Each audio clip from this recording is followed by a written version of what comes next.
Аэропорт Домодедов. Ҳама запретников въездчон маҳкам. Инҷа отдих кардем. 3 рӯз шуд. Ин аэропорт Домодедов.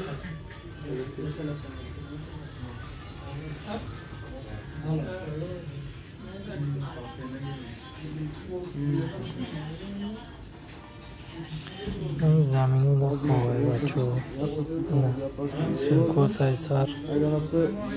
سلام علیکم و همه مردم مهاجر، همه نفرایی که ویدیو تماشا میکنین کانال ما را دستگیری میکنین.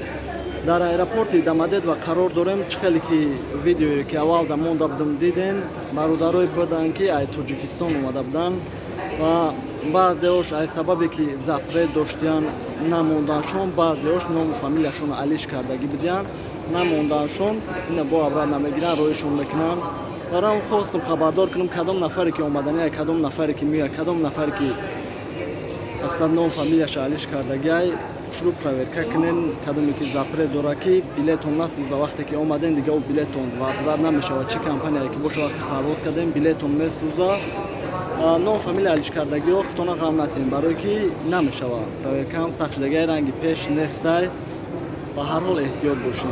ایرپورت دامادد و شنبه یک شنبه واقعی پرویرکا هم نیست پاکوی نمیتونیم بیاین. با هر حال آدمایی که دکمه ندارن احتیاط کنین برای که خیلی هسته آدمایی که مثلا معامله میکنن چون هسته که پرینسیپ میروان میبرن اتچات که میگیرن مقصد زپرت باشه چه اسپیس پریوم بگیم در یک هفته دو بار سه بار همین آدما را اسپیس پریوم میارن روی میکنن. برای ما احتیاط شوین خیلی مثلا شناسا باشن گپ زنه که یاردم کنه خودمون در همینجا انشالله تلفن کنه حرکت میکنیم ما دستمون میومدگی را میکنیم و برای بلیت نمره ما در کامنتاری میمونم. کدامی که سوال داره ویدیو را بسیار نمیکنیم، کدامی که سوال داره و بلیت گرفتن در راه دور زنگ بزنه حرکت میکنیم که جواب دیم. بعداً همین گلاون حرکت کنه که اشتراف نکنن دیگه گفتم گپور 5000 10000 چی کنه نکیم اشتراف نکنه که دو تا اشترافی 500 روبل هم کشید میدونه که دپورت میکنن. بعد دیگه سپرس کردن یک اشتراف هم کردن بسپرن که یک تا کردن نسپردن بعدی نسپردن دو ماه پس با یک اشتراف دیگه برای نسپردن دا باید میکنن. خیلی احتیاط شویم. پناه الله زنده باشه و احمد برای دستگیریتون.